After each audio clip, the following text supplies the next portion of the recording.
And a high fly ball to right field. Stand up and ring your bell. It's a grand slam for Josh Bell. And listen to this ovation. It's over. Get in the fast lane, Grandma. The bingo game is ready to roll. The 2016 Stanley Cup champions, the Pittsburgh Penguins. A 35-yard field goal with 18 seconds to go. Here's the kick by Boswell. It's on its way. It's up. It's good. The Pittsburgh Steelers forge ahead by a score of 18-16. How about that? Pittsburgh stands alone as the city of champions. And Pittsburgh Sound stands alone as Happy Valley's only exclusively Pittsburgh sports talk show. Welcome to Pittsburgh Sound with John Petrolias, Will Price, and Zach Seyko. Back here at Pittsburgh Sound on Com Radio alongside Zach Seyko and Will Price. I'm John Petrolias, guys, and normally we go into Steelers at this time of the show, but now we're going to Penn State, number 12 in the college football playoff poll. Where were you guys when you found this out? Because I saw this on my phone as an alert. I wasn't watching the show. I saw this as an alert on my phone, and I flipped out. I'm like, there's no way we're ranked that high in this poll after this season. But then you stop to think about it, and maybe there's some justification to there. So, first of all, I want to see your reactions to this. Yeah, for me, it was a weird moment because at first I looked at the AP poll, and I was like, okay, 20th, like we're making our way up. Then the college football playoff poll comes out, and man, I was like, you got to be kidding me. Like, this is amazing. Obviously, there's going to be a lot of argument does Penn State deserve to be this high? Does Washington deserve to be in the top 4?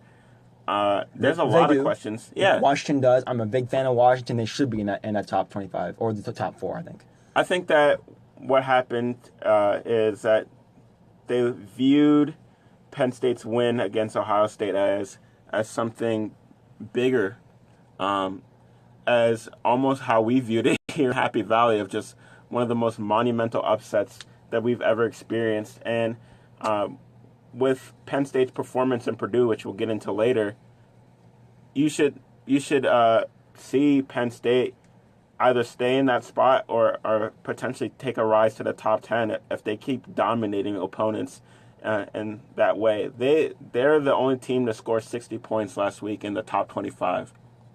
That's crazy. Yeah, and that game last week against Purdue really showed what this team's capable of, especially on offense, going on the road and doing that especially. So the crowd atmosphere wasn't there, and there actually was almost no atmosphere. I mean, the atmosphere in Purdue, from what I saw, Zach, it was not conducive to winning football. But keeping with Penn State, what do you think, or how much emphasis do you think is placed on Saquon Barkley and how he's leading this offense? Because obviously you have maturation of Trace McSorley, who's been fantastic ever since he started off this season and came in last year, of course, in the bowl game against Georgia.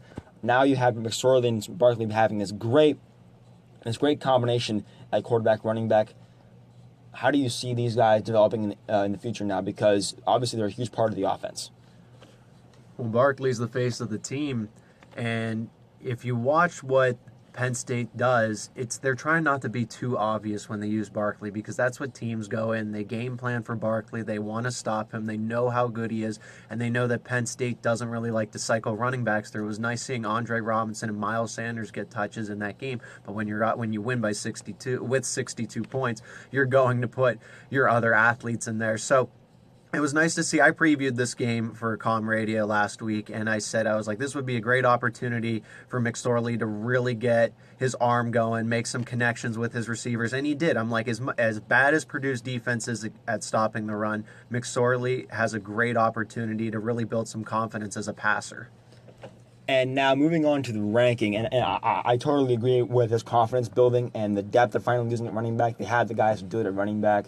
Obviously, with Barkley and Sanders, Robinson, like you mentioned, they have the guys to do it at running back. And moving on to the ranking itself, if you look at it, I would think the committee is placing a lot of emphasis on that Ohio State win. Obviously, it was a big win, but if you look at it, I don't think it was too much of an upset because you're at home in the biggest atmosphere in college football with the most noise going against Ohio State. The team is all fired up to play, number 2 team in the country coming in, and they won the game on a play that you wouldn't expect to win the game on very frequently. So it was one of those freak plays.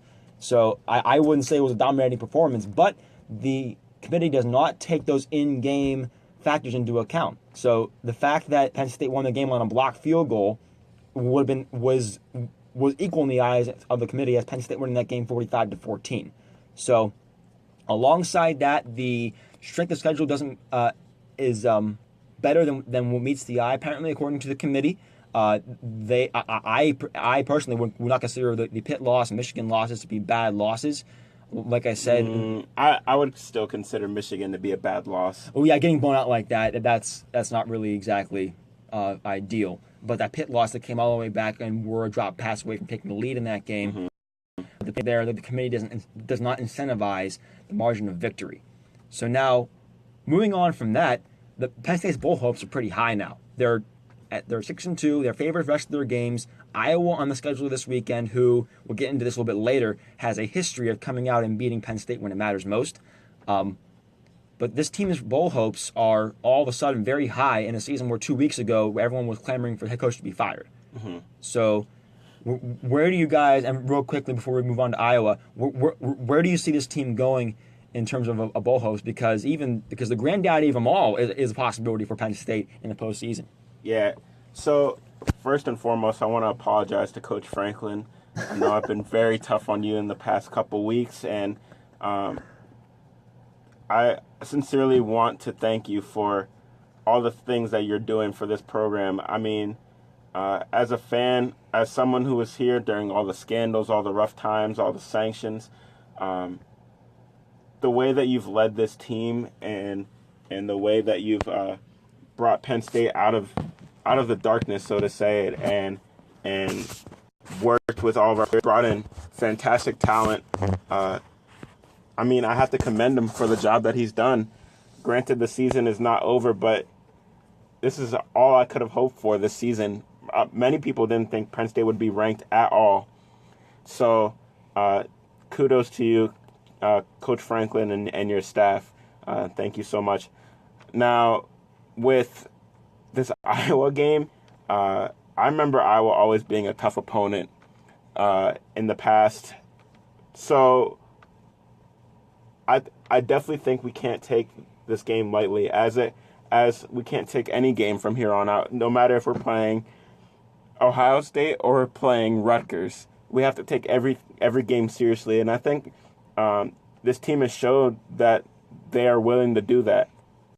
They're willing to go in and play tough. And you mentioned our special teams. We have one of the more special teams units in the nation as far as their playmaking abilities and the pop and the vibe that they are able to give us. I think it all starts with Joey Julius being able to put his body on the line every kickoff. From that to Grant Haley's field goal return to just fantastic return game by John Reed, and I'm very proud of this team. So I think that's going to be a big key for Saturday night. They've got to start fast. I tweeted on Saturday that if Penn State could play the way that they did in the second half of each game, pretty much each game this season, sans Michigan, throughout the entire game, if they could play consistently like that, they are definitely a team to be reckoned with, because Penn State in the second half is a completely different team.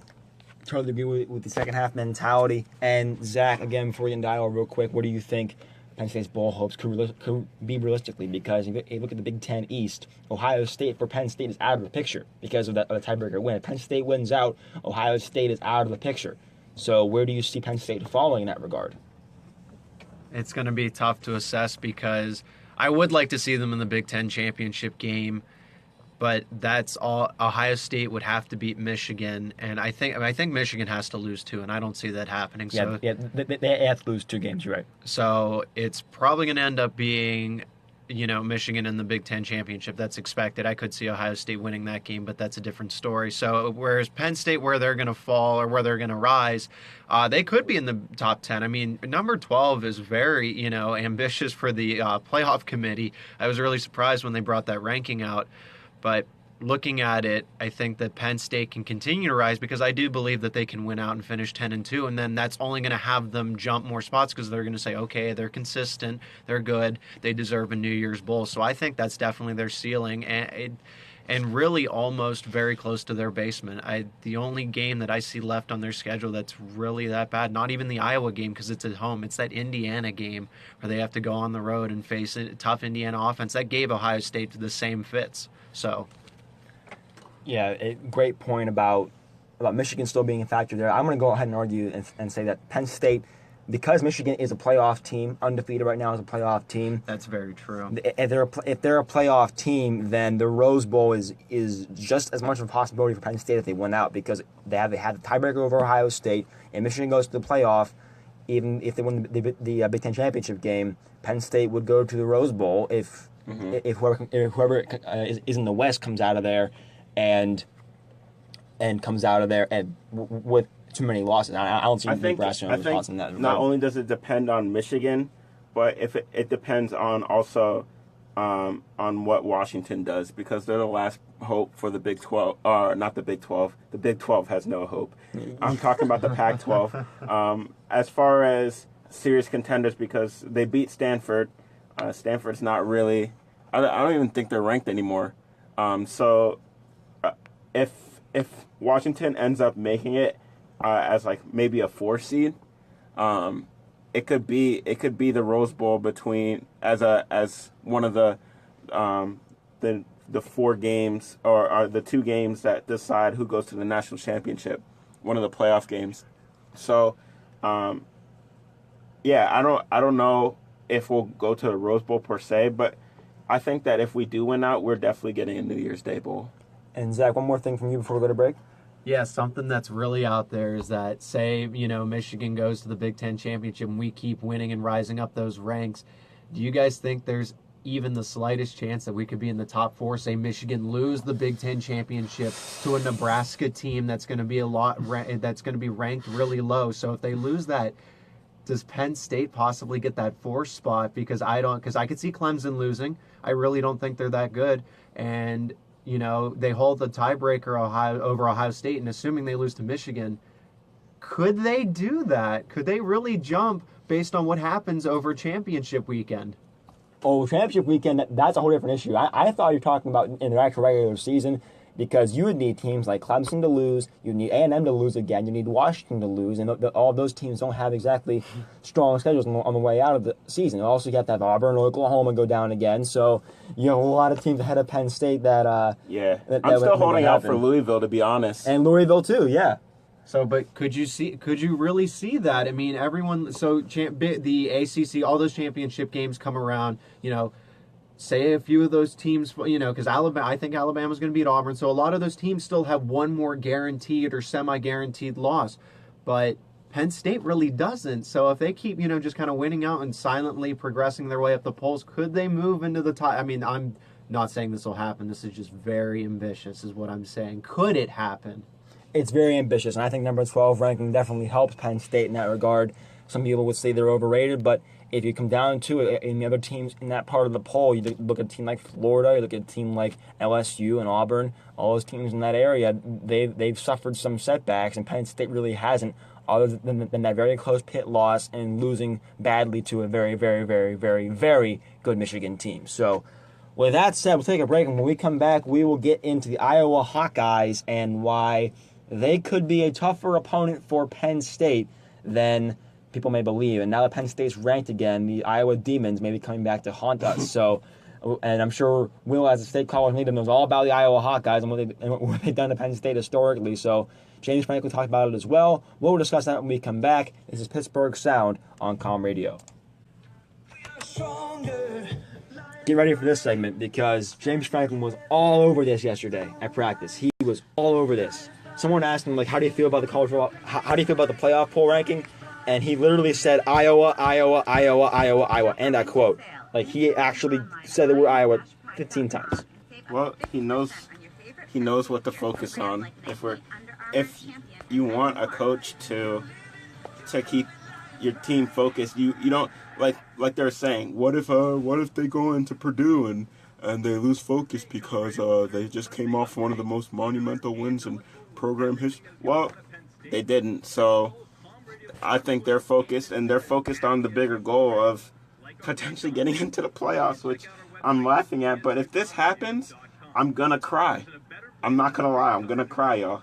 You will see me cry live on Facebook.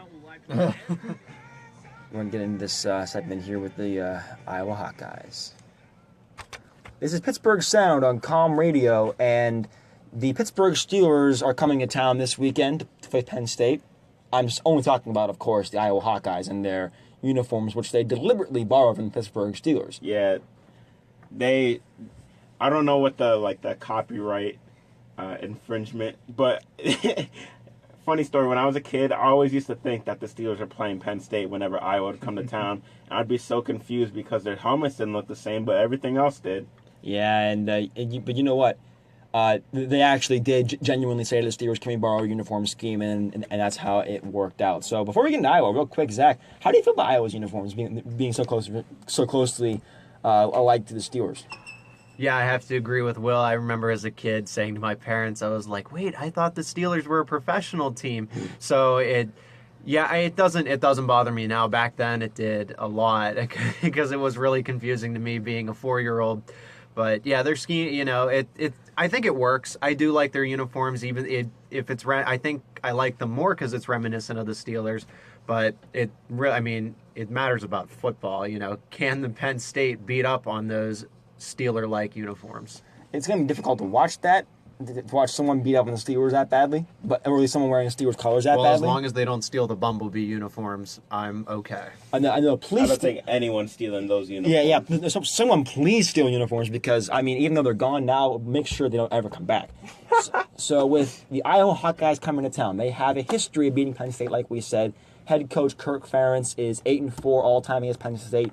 He signed an extension to be that coach of the team for another 7 years. He'll be there until 2025, and 9 years. Excuse me, my math is wrong. That's why I'm doing journalism.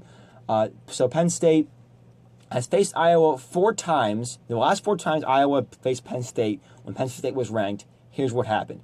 In 2010, 2009, 2008, and 2002, Penn State was ranked all those years, twice in 2 of those years in the top 10. In 2008, they were ranked number 3. Twice in those times they were ranked in the top 10. Iowa still found a way to pull it out. 2 of those games were at Beaver Stadium. So in 2008 in particular, Penn State was undefeated, number 3 in the country. If they go undefeated the rest of the season, there was a guarantee they'd be in the championship game. And then Iowa came into Beaver Stadium. Penn State went to Iowa City.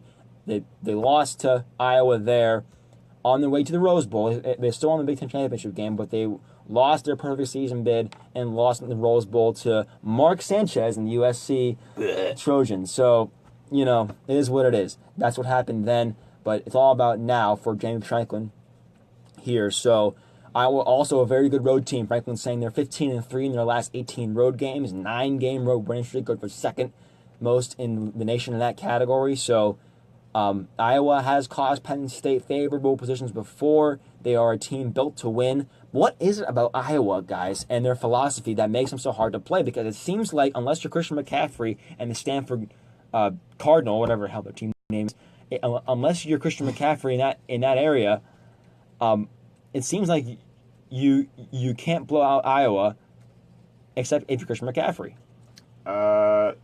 Well, we have something very close to Christian McCaffrey. His name is Saquon Barkley, and no, I'm just playing.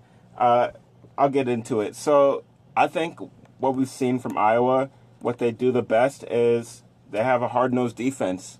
They play reminiscent to the Steelers back in the day of defense, a defense-first mentality, and that's been the staple.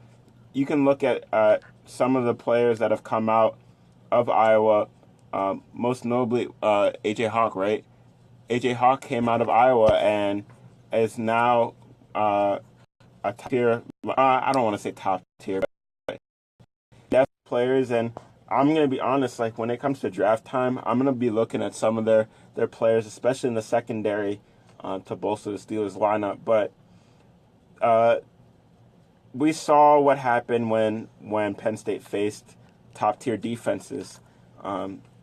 it's a mixed bag almost, because when we faced Michigan, it seemed like we literally had no offense at all. But then we faced teams like Ohio State, and not only did their defense not stymie us that much, but our defense stepped up in a big way. So I'm looking for, number one, and first and foremost, always, for Trace McSorley to take care of the ball. Because if he does that, they can dominate the possession clock. Saquon Barkley is not going to be stopped, all right? He's not going to be contained. So if you can find different ways to use him in the offense, then he's gonna be effective. And we've seen that through a lot in the past couple weeks of him playing. So needless to say, I'm really excited. We're going to be under the lights again in Happy Valley, so we'll see what happens. But I think that Penn State does have a pretty solid chance, despite Iowa's record against us. And Zach, what are your thoughts in general on this Iowa program? Because obviously they have been a model of consistency. Last year, going to the Big Ten championship game, it seems like they always give teams a tough fight no matter who they play. Even though they lost to FCS North Dakota State this season, they are a very hard team to play against every time you face them. Well, they pride themselves on defense, and I was looking at their stats as a team, and they hold running games to about 153 yards per game. So it's going to be a tough day for Barkley unless he can really get it going. But they do allow a good amount of passing yards, even though they do have one of the top cornerbacks in college football. Definitely could be a top draft pick one day. Desmond King, I think. I want him so bad on the Steelers. Yes, please, Desmond King. Yeah, Desmond King. He's what I like. He's a really good zone cornerback, which is what Iowa's probably going to run. They don't run a lot of man, but they pride themselves on defense to get back to that.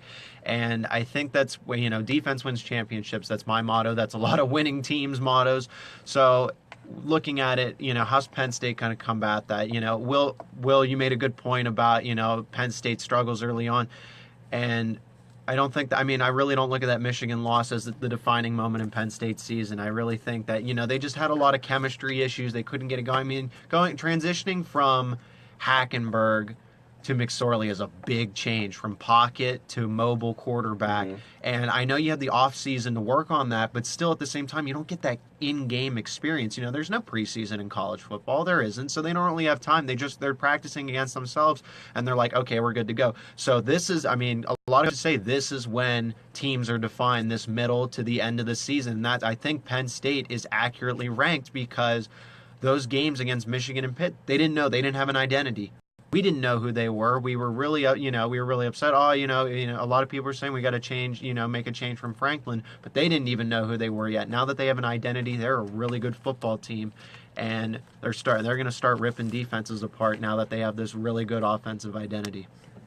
And you guys mentioned Desmond King and how he'd be a great cornerback at the Steelers draft, and he's already a great cornerback. And Chris Godwin met with media yesterday at Penn State's practice afterward. He said he was looking forward to that matchup with Desmond King. Desmond King's a very physical cornerback, very good bump and run cornerback that Godwin likes face up against. So we'll see about that matchup there on Saturday. But guys, I just realized it's 11:40 and we haven't talked about the Steelers once. So let's do that really quickly before we get to a break, because this is Pittsburgh Sound after all, with Iowa out of the way there. So, guys, I'm going to tell you this right now. Ben Roethlisberger is going to play this weekend. It's done. The Steelers won't come out and say it. They won't come out and directly say Ben Roethlisberger will play. But, guys, guess what? Ben's going to play. I don't care what he's doing in practice. He's going to play. It's Ravens. The Steelers are 1-6 in games against Ravens without Ben. They know that. And every time the Steelers play Baltimore, it's the Baltimore Ravens Super Bowl. And it should be. The Steelers are coming into town. And it should be the Steelers Super Bowl as well if they have any hope for a first-round bye, which they do in a very bad AFC this year. So Terrell Suggs saying Ben Roethlisberger is a drama queen, and the Ravens are preparing for Big Ben to start this game. What do you guys think about that? Is Ben Roethlisberger a drama queen after exaggerating his injury? Because we've seen him do this before.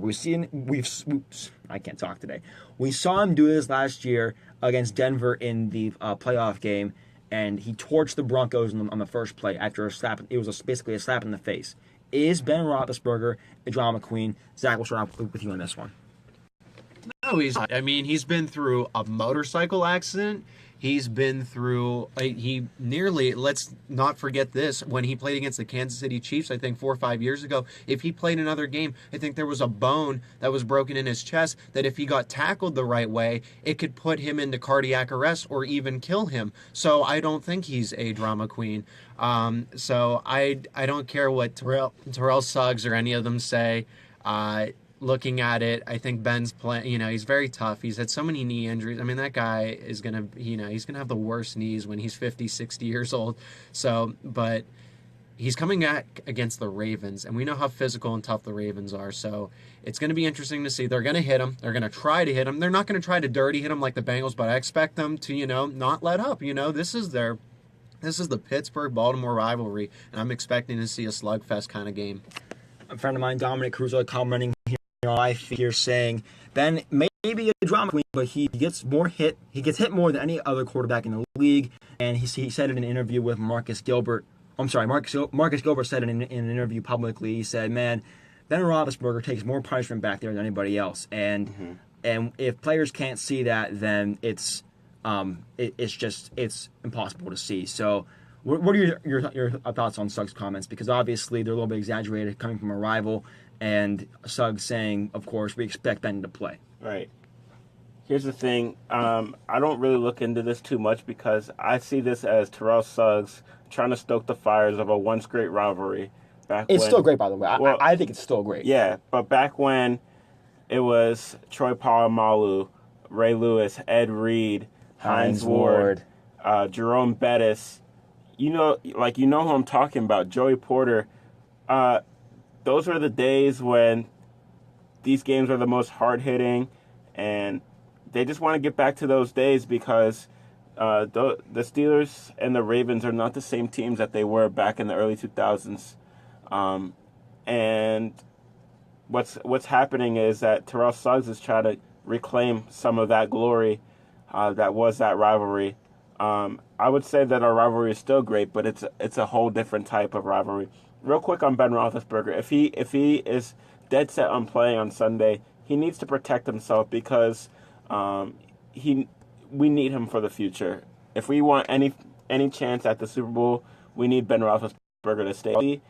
It's been proven that the team just does not play well without him, and some would argue that if he plays last week or 2 weeks ago, the Steelers are winning that game because Ben's not making the same mistakes that Landry Jones is making out there. So I guess kudos to Terrell Suggs for trying to stoke the fire, but believe me, Terrell, the fire is already there.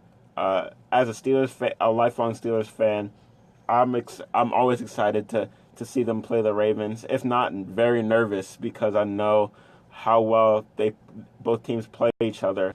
And like I said, Ben, you got to stay healthy. And if that means not scrambling from the pocket and extending plays, so be it. I have faith that you are a good enough quarterback in the pocket that you can still get this done. So I'm, needless to say, very, very excited for Sunday.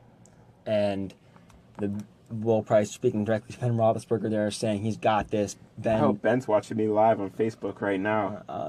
Yeah, sure. No, he's not. But one day he will be. Hopefully, we strive to get to that point in this industry. So one more break for us, real quick. When we come back, we will talk about the Ravens a little bit and get into our predictions. Also, a surprise return, possibly for one Ladarius Green, getting first-team reps this week. We'll talk about that here as well. So this is Pittsburgh Sound. We'll be right back here with more Steelers talk here on Com Radio. Pittsburgh Sound back here on Com Radio for his last segment of the day. This is the Steelers. We're talking about the Steelers here so far right now. With Ladarius Green coming back against the Ravens this week. Already touched on Ben Roethlisberger. We think he's going to play. Now it's time to talk about Ladarius Green coming off an ankle injury that had him on the PUP list until this week. The 21-day clock has begun for the Steelers to get him back into a game. Otherwise, they'll have to do something about his contract.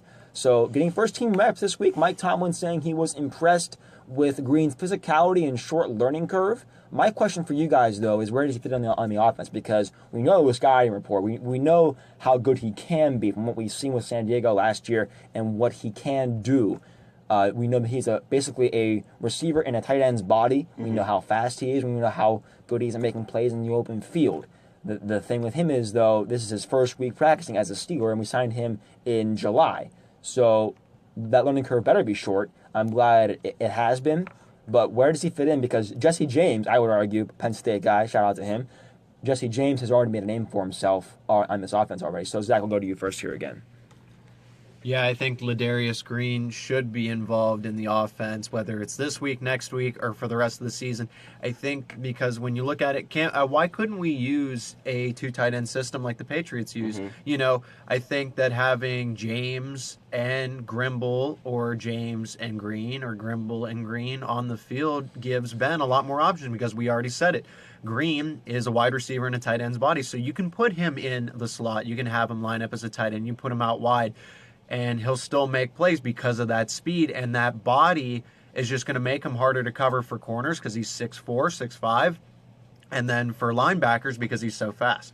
So when you look at it, I think the Steelers should definitely think about getting some shotgun sets where they have the two tight ends on the field, but really focus on Green as a receiver and still give him matchup exposure against those linebackers and corners, and just kind of use him in Brown's role, putting him all over the field, but giving him routes that he's comfortable with and knows well that'll help him make plays and be kind of a safety net for Ben this week.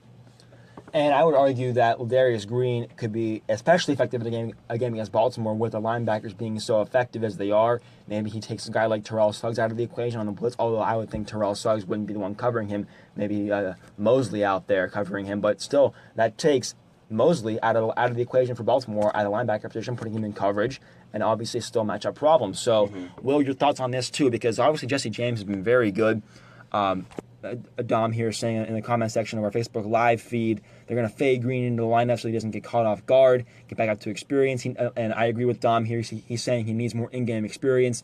And Jesse James especially has been very good on third down. So do you take or do you take catches away from Jesse James, or do you throw more to Green? Because I'll have one more thing before your comment here. The Steelers listed Darius Hayward-Bay as their number 2 receiver on their depth chart today. I saw that this morning, and good for him. He's really been on the come up recently. Yeah, and that shows how good he's been. But the thing is with him, then I still don't think he's a guy that that takes all the catches away from Brown. So I would still think maybe this is a sign that the Steelers will go to Green often because they signed him to be this sort of receiver type.